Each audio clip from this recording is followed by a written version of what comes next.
Hello and welcome to my YouTube channel. This video is a part of my series, The Quiet Revolution, how Islam has changed my daily habits and routines. And this one is going to be on nutrition, mindfulness, and sleep. And basically, I guess the only big change that has happened to my nutrition has been taking pork out of the equation. I know that there is a lot of guidance in the Quran on what is and isn't permissible. I tend to be a bit more relaxed nowadays because my understanding is you can't ever get 100% halal no matter how hard you try. There's always going to be like some gray area, or there's always going to be you can't have the most 100% halal diet. I don't believe this is possible, but yeah, I guess basically the one thing I don't budge on is pork, and I really don't know how this has affected my health. However, I do believe it's impacted my spirituality. Basically, when we take this out of the equation, I think we can get a lot closer to God. I think that the teaching of the Quran basically says like stay away from this stuff. It's bad, and I guess this kind of helps us to attain closeness to God, in a sense that we are doing what He has ordained, and there's probably some hidden wisdom in it as well. But my understanding is it's not a good thing to go for when you're choosing things to eat, and this has probably helped somehow. I don't know how, but I do believe it's helped. I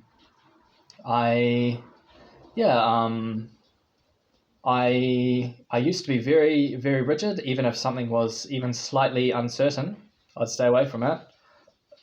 But nowadays, I'm a bit more relaxed. But I guess the big thing is staying away from the pork. So that's one thing. And the next thing, mindfulness. So how the focus on remembrance of shukr has helped me to develop a sense of mindfulness throughout my day. It's reduced feelings of worry, and it has helped me to focus more on being more present. So basically, I have throughout my day, I mean, not every day because it's hard to be perfect, but basically after my Fajr Salah, I like to spend a bit of time reading the Quran, and basically this is kind of like my peaceful meditation time. It really helps me to ground myself for the day. I find that this time of day, for whatever reason, it's a lot more. You tend to find a lot more deep spiritual quietness in these times. So basically, being able to kind of detach from all the busyness in the world, and doing something that grounds myself and centers myself and my spirituality is probably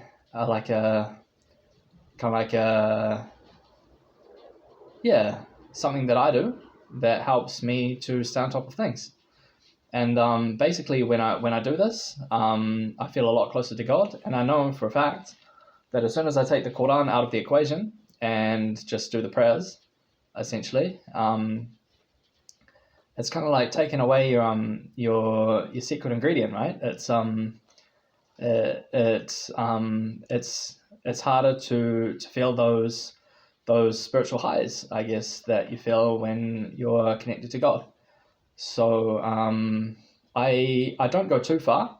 At one point I tried to read a juz a day, and I lasted for about 3 or 4 days.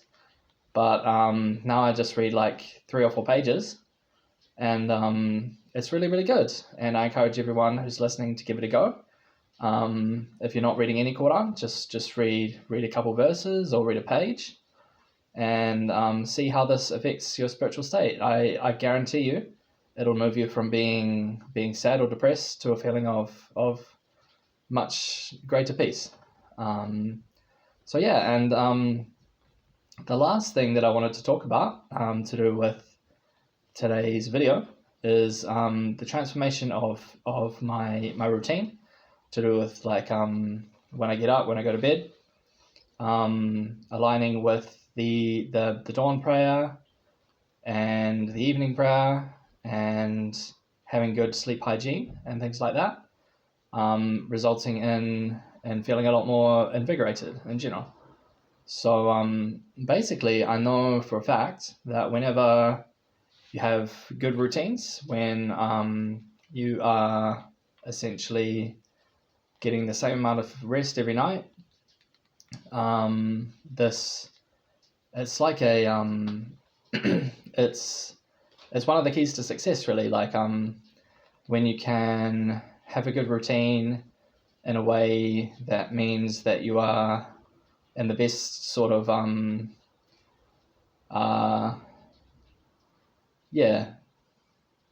best sort of going to sleep, waking up at the same time, and in that sort of sense, it gives you a boost. It means that you're always ready to wake up, and you always feel rested when you wake up, and it's really, really good. I would recommend to anyone who's struggling with getting up in the morning, just try it for like, see if you can do it for a couple weeks, and then it becomes a lot easier after that.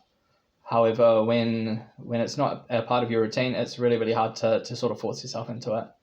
So basically, that's one thing to do with sleep patterns. And having a good, you've probably heard a lot, if you're into health and like physical transformation and stuff, basically having a good sleep hygiene basically helps to regulate everything, to regulate your mind, to regulate your the rest of your functions, and basically when this is all in order, you can have a winning routine. It helps you to be more productive during the day.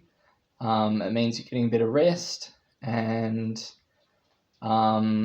it means that your sense of time becomes a lot more valuable, really, when you're awake in the morning and seeing through the morning, and when you're getting a good rest at night as well. This really helps you to value your time, especially the mornings, because like I've already kind of mentioned, it is a special time to spend with Allah, and the benefits are enormous. So give it a go. Get up in the morning, pray your Fajr, and I really do believe that this will transform everything. So this is everything for today's video on beyond prayer, nutrition, mindfulness, and sleep. Basically, just do these small little things. I'm sure we're doing a lot of it anyway, like avoiding pork and all that. But if you can do a little bit of dhikr as well, a little bit of reflection on the Quran, stuff like that, this will really take your mindset from into like a much more grateful state of mind, and it'll be really good. So that's everything I have to share. And stay tuned for more videos on the same topic, the Quiet Revolution, how Islam has transformed my daily habits and routine. Thank you.